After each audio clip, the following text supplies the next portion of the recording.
welcome back. So today I want us to start a cake together. So stay with me. Let's begin. So to begin with, I have royal icing with me here. I have royal icing. I have my pipes, or you can also use the rods. But today I'm using pipes, clean pipes, and I have wrapped them with cling film so they will not have contact with the cake itself. So I have my covered board and I have my tray here. And I also have this card here, straw board, that I'm going to be putting between the cake tiers so that the cake doesn't sit directly on the front and it serves as a board. I always advise that when you are stacking cakes, that each cake has its own board, or you can use something thick as thick as this. It's called straw board. You can buy something called a stacking board. When you get to cake stores, just tell them you want to buy stacking board and they're going to give it to you.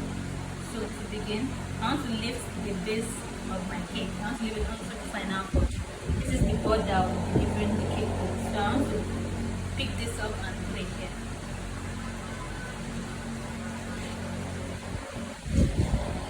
So I'm putting this down so as to serve as a view. This is real icing. Remember, I said this real. So my cake, I like to cover my cake a day before so that it would have dried up properly. It makes it easy for me to stack, so that when I'm trying to lift my cake or touch it or anything, it's not going to show my fingerprints. So it makes it easy for me to lift. I put it here in my final bowl. So what I want to do now is to make sure that it is centered.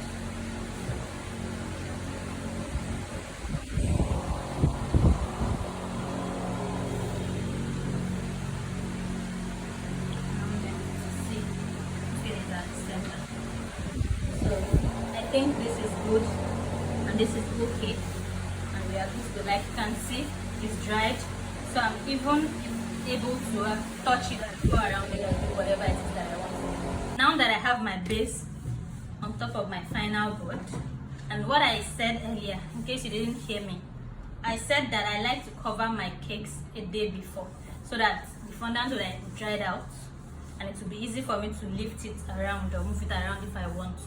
At least with the way I've been moving around, that way my fingerprints would not show on the cake because the cake is dried already. The next thing I want to do is to add my dowels.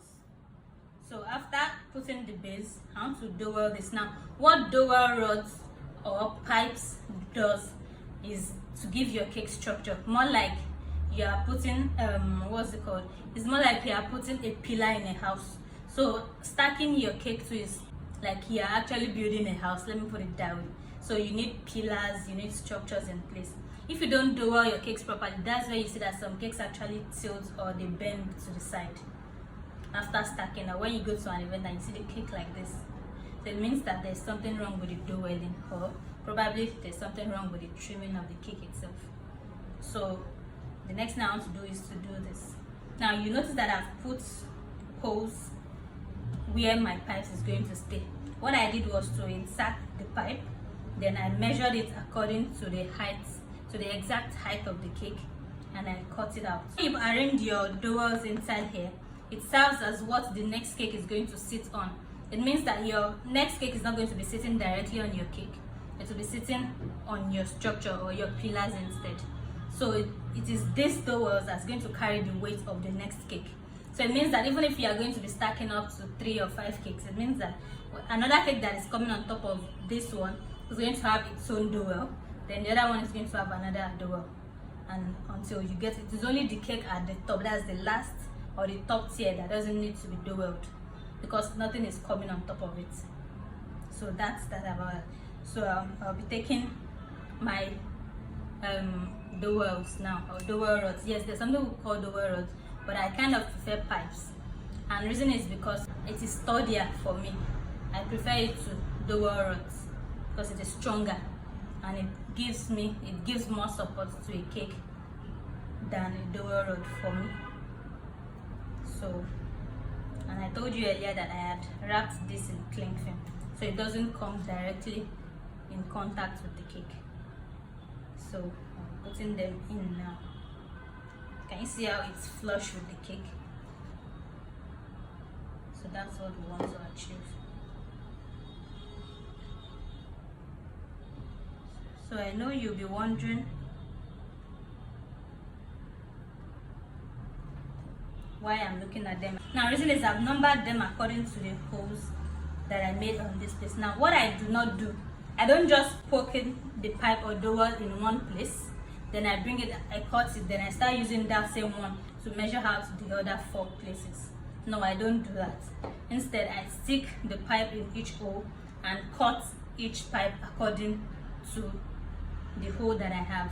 Now the reason I don't do that is I believe no matter how precise we think we are or how perfect, there will still be times that we can't be perfect. The hole that you have here might be a little bit shorter than this one. You never can tell. That means that if you use a shorter pipe to cut the to cut the height for this neck, it means this is going to be slightly shorter, and you don't want that. So instead, I poke the pipe or dowel into each individual holes to measure the size of or the height of each hole that I want to measure for. So that's what I do. So I have it numbered out. So according to the numbers, that's what I will be doing.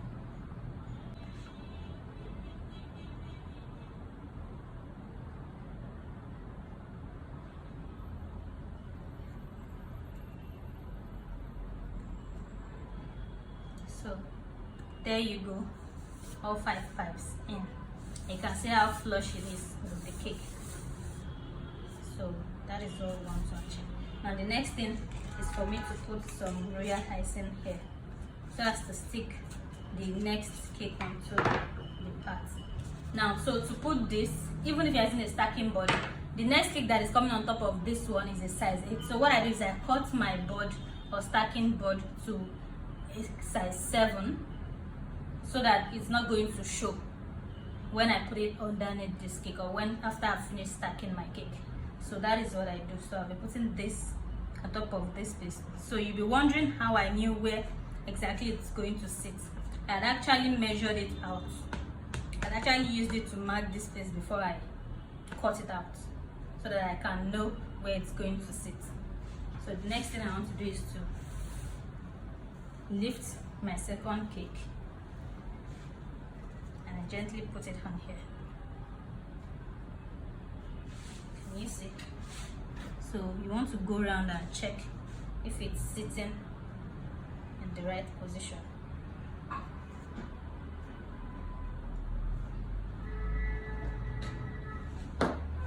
So I think it is okay like this, and I'm happy. Another reason why I like to use the pipe is because it gives me more confidence that okay, my pipe is covering a large surface area, and it's going to make the next cake that is coming on top of it to sit down perfectly without hassles. So what I want to do now is to make another hole on top of it, so that the next cake is going to come on top of it. Then after I finish doing that, I'm going to come back and show you what it looks like. So don't worry, it's the same thing that I did here that I'll be doing here. So this is it all stacked together, and this is what our cake looks like at the event. So can you see how straight the cake is? Can you see how it's looking very straight? That is the confidence that using pipes instead of dowel rods give me. That is why I prefer to use pipes. I only use dowel rods for cakes that are tall, but they are actually a single tiered cakes, like cakes that are about 4 or 5 layers. But cakes that are more than 1 tier, that is 2 tiers and above, I use pipes, and that is what works for me. So I hope you've been able to learn a thing or two from this video. Don't forget to like, share, and please subscribe to my YouTube channel. Bye bye.